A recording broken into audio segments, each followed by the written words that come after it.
Nestled in the quieter spiral of the Orion Arm, Earth's presence in the galaxy had always been somewhat unobtrusive. Among the interstellar communities, it was seldom that Earth warranted a footnote, often bypassed in favor of more technologically advanced civilizations. For eons, humans had been viewed through a telescope of disregard, their pursuits and achievements deemed too primitive to merit attention from the greater galactic empire, a colossal federation spanning countless systems and species. Yet under this veil of cosmic insignificance, Earth harbored a spectacle none in the galaxy had foreseen. It was during a routine surveillance that an Imperial drone intercepted a broadcast showcasing Earth's wildlife. The vivid imagery of diverse creatures thriving in varied and harsh terrains of Earth, ranging from the deep blue mysteries of its oceans to the vast and unforgiving landscapes of its deserts, caught the eye of the Imperial Council. Captain Marcus Reed, a figure of ambition and resilience, commanded Earth's meager space fleet. Though lacking the quantum tech and stellar drives of other civilizations, Marcus had mastered the art of navigating through adversity with what Earth could muster. It was during his watch that Earth received its first real acknowledgement from the cosmos, an invitation to the Galactic Conclave, a prestigious event that decided which planets would be elevated from the status of mere observers to active participants in the empire. The invitation was as much a shock as it was an opportunity. The conclave was not merely a ceremonial assembly, but a crucible where diplomatic prowess, cultural display, and technological exhibits intertwined to impress the empire's elite. For Earth, this was a chance to step out of the shadows and into the interstellar dialogue. With the decision to attend made, Marcus faced the daunting task of preparing a delegation that could encapsulate Earth's uniqueness. The idea to include Earth's animals was inspired by the very broadcast that caught the Empire's eye. Earth's biodiversity was unparalleled. No other known planet boasted such a range of life forms, each adapted to its niche in a way that spoke of natural evolution's ingenuity. Marcus convened a team of Earth's best minds, from biologists and ecologists to animal behaviorists and trainers. Each expert was tasked with selecting and preparing animals that could stand as representatives not only of Earth's biological heritage, but also of its potential to contribute uniquely to the galaxy. The delegation would include majestic elephants known for their complex social structures and memory, clever border collies with their astonishing problem-solving abilities, and playful dolphins, whose capacity for learning and communication had already been well documented. Preparations were meticulous and exhaustive. The animals were gradually acclimated to environments that simulated conditions they might encounter during space travel and on Celestis, the host planet of the conclave. Custom-built habitats ensured their comfort and safety, while state-of-the-art veterinary technology monitored their health. Each animal was paired with a handler who would guide and care for it, forming bonds of trust and understanding crucial for the journey ahead. As the departure day neared, the Pioneer, Earth's flagship, was fitted with the last of its cargo, precious ambassadors of a planet ready to prove its worth. Marcus stood aboard the viewing deck, watching Earth shrink against the backdrop of stars. This mission was more than a diplomatic endeavor. It was Earth's chance to redefine its place in the cosmos. Captain Marcus Reed knew that the Galactic Conclave was more than just a meeting. It was a stage upon which Earth's future in the interstellar community would be determined. The challenge was significant: how to demonstrate Earth's value to a cosmic assembly used to technological marvels and sophisticated displays of power. In the bustling corridors of the Pioneer, preparations were in full swing. The human team worked alongside their animal counterparts, ensuring each creature was not just comfortable, but also prepared to showcase its unique traits under the watchful eyes of the galaxy's elite. Among the selected, a pair of African elephants, remarkable not only for their size but for their intelligence, were trained to demonstrate their ability to use tools and communicate complex concepts through gestures. Their trainers used a series of symbols and sounds to command actions, which the elephants followed with surprising accuracy. Dolphins splashed in specially designed tanks that mimicked their natural habitats. These marine mammals were to display their skills in problem-solving and artistic expression.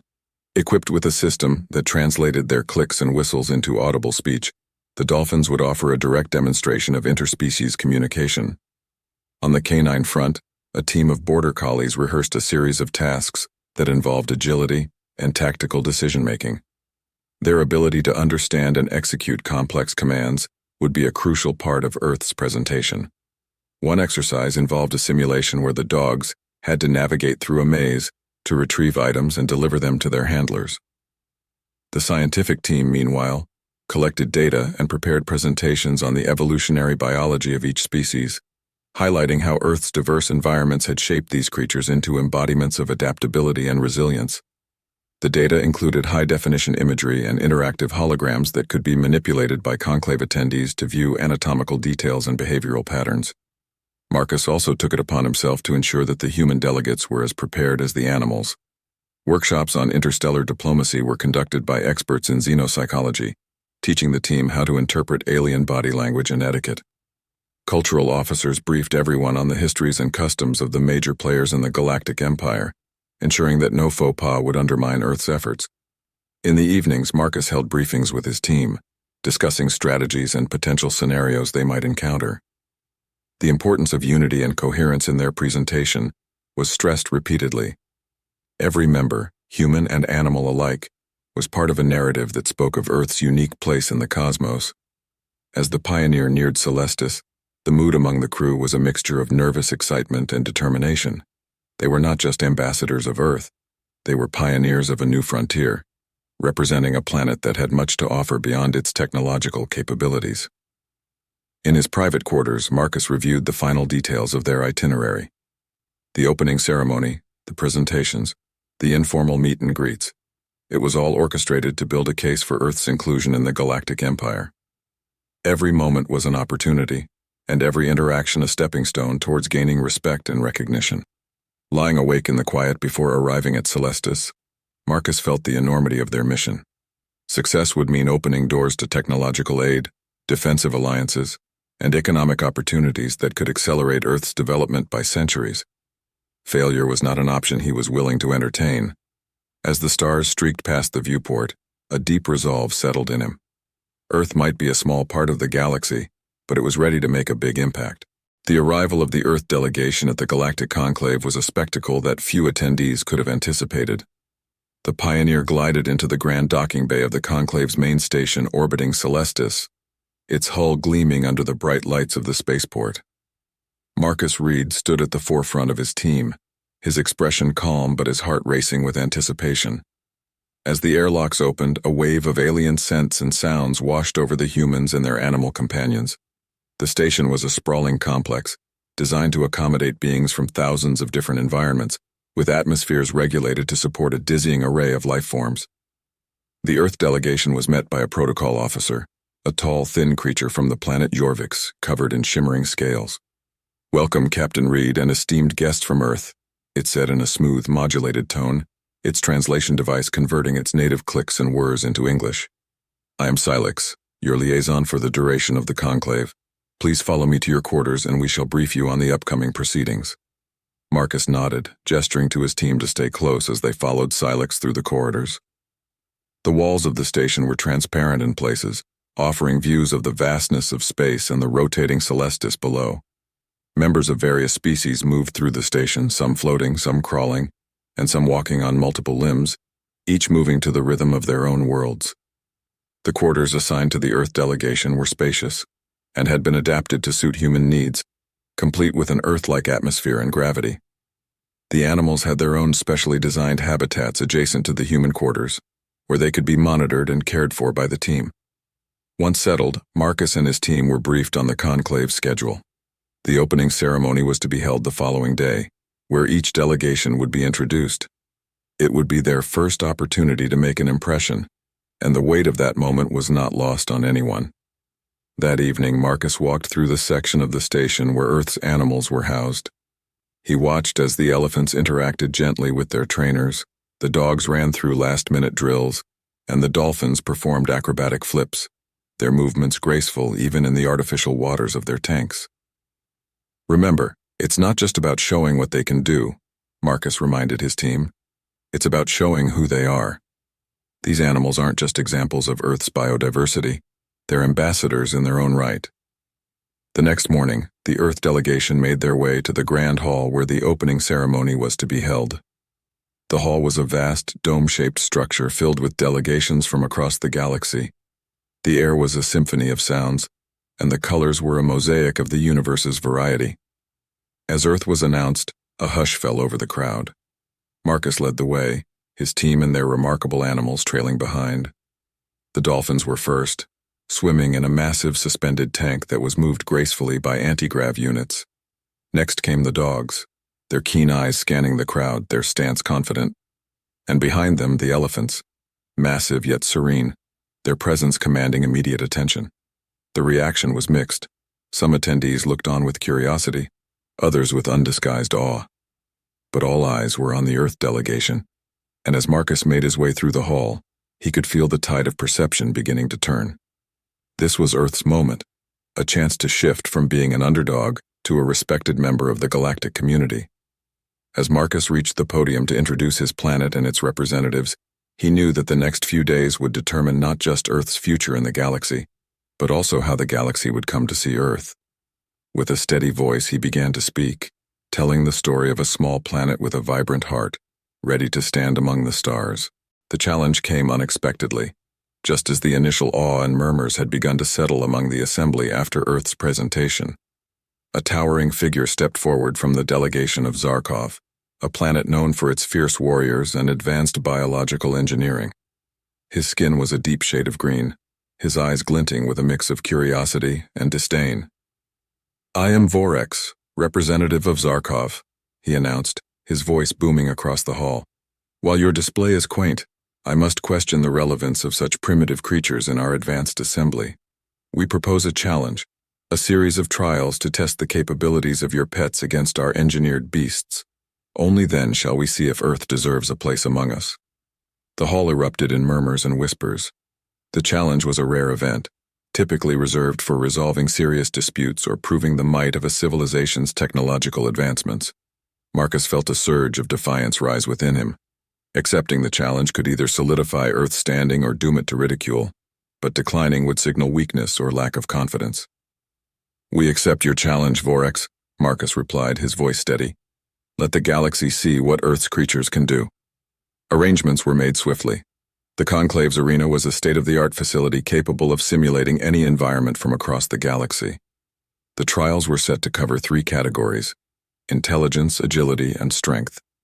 The entire galaxy watched, either in person or through broadcasts, as Earth's animals prepared to face the genetically modified creatures of Zarkov. The first trial tested intelligence.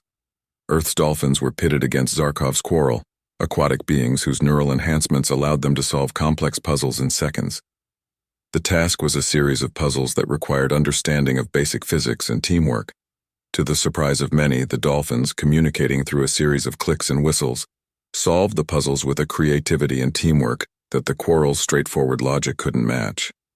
Next was the agility trial. The border collies faced off against Zarkov's agile vraks, creatures designed for speed and maneuverability. The course was a labyrinth of obstacles, requiring quick thinking and faster reactions. The collies, with their keen sense of environment and incredible speed, outmaneuvered the vraks, completing the course with flawless precision and coordination. The final trial was a test of strength. The elephants were up against the mighty gourds, massive beasts engineered to possess almost double the strength of an average Earth elephant.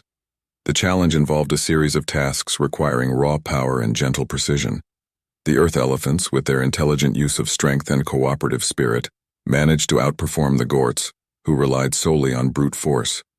With each victory, the respect for Earth grew. Marcus watched as perceptions shifted, the earlier skepticism fading into an acknowledgement of Earth's unique contributions to the galaxy. Vorex himself, while proud and stubborn, could not help but express a grudging respect towards the Earth delegation. As the trials concluded, the assembly gathered to hear the final verdict. The judges, leaders from various influential planets, convened to discuss the outcomes. The verdict was broadcasted live, echoing through the Grand Hall and across the galaxy. Earth has demonstrated not only the uniqueness of its life forms, but also their potential to contribute positively to our galactic empire, announced the head judge, a venerable figure from the scholarly planet of Minerva. "We grant Earth provisional membership, with all the rights and responsibilities it entails." The conclave erupted in applause, some out of genuine respect, others perhaps out of political courtesy. Regardless, Earth had secured its place among the stars, not through displays of power or advanced technology, but through the heart and spirit of its living ambassadors. Back on Earth, the news of the delegation's triumph spread rapidly. The success at the Galactic conclave was not just a diplomatic victory, it was a source of immense pride and a cause for celebration. Across cities and countries, people gathered to watch replays of the trials, marveling at the cleverness of the dolphins, the agility of the border collies, and the strength and intelligence of the elephants. Schools organized viewings for students, and experts provided commentary on the significance of each event, dissecting the animals' performances and discussing the implications for Earth's future. Captain Marcus Reed and his team returned as heroes. The animals, too, received a hero's welcome, with their stories featured in media worldwide. The elephants were particularly celebrated for their gentle yet powerful demeanor that had captivated the galaxy. As the excitement settled, the tangible benefits of Earth's new status began to manifest. Advanced technologies were shared by the Galactic Empire, facilitating leaps in medicine, energy, and environmental restoration. Earth began a transition into a more sustainable civilization, with guidance from its new interstellar allies. The provisional membership also opened doors for trade, allowing Earth to export its unique natural products while importing goods that were once beyond its reach. Cultural exchanges flourished, with Earth hosting representatives from various planets. Each visit was an opportunity to showcase Earth's rich cultural heritage and learn from the vast experiences of the galaxy. Marcus, now appointed as Earth's first interstellar relations ambassador, oversaw the establishment of Earth's embassy on Celestis. The embassy served not only as a diplomatic hub, but also as a cultural showcase, featuring art, music, and cuisine from Earth. Marcus ensured that the embassy also had a conservation wing, dedicated to educating the galaxy about Earth's biodiversity and ongoing efforts to preserve it. Amidst these developments, Marcus worked closely with scientists and policymakers to ensure that Earth's integration into the Galactic Empire respected the planet's ecological balances and cultural diversities.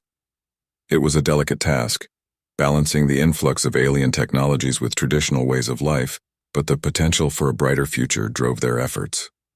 One day, while reviewing plans for a new interstellar environmental summit, Marcus received an invitation from Vorex, the Zarkan representative who had once challenged Earth. The invitation was to visit Zarkov and discuss a joint conservation initiative. Vorex's message was warm and respectful, a stark contrast to their first encounter. It seemed that the trials had not only earned Earth respect but had also forged unexpected bridges. Marcus accepted the invitation, seeing it as a chance to strengthen bonds and perhaps assist another world in finding harmony between technology and nature. As he prepared for the journey, he reflected on the changes that had swept through his life and the planet. Earth was no longer an isolated speck in the cosmos, but a vibrant participant in a vast galactic community. As the spaceship prepared to depart for Zarkov, Marcus looked back at Earth, its blues and greens vibrant against the backdrop of space. The challenges ahead were many, but for the first time in human history, they were challenges that Earth did not face alone.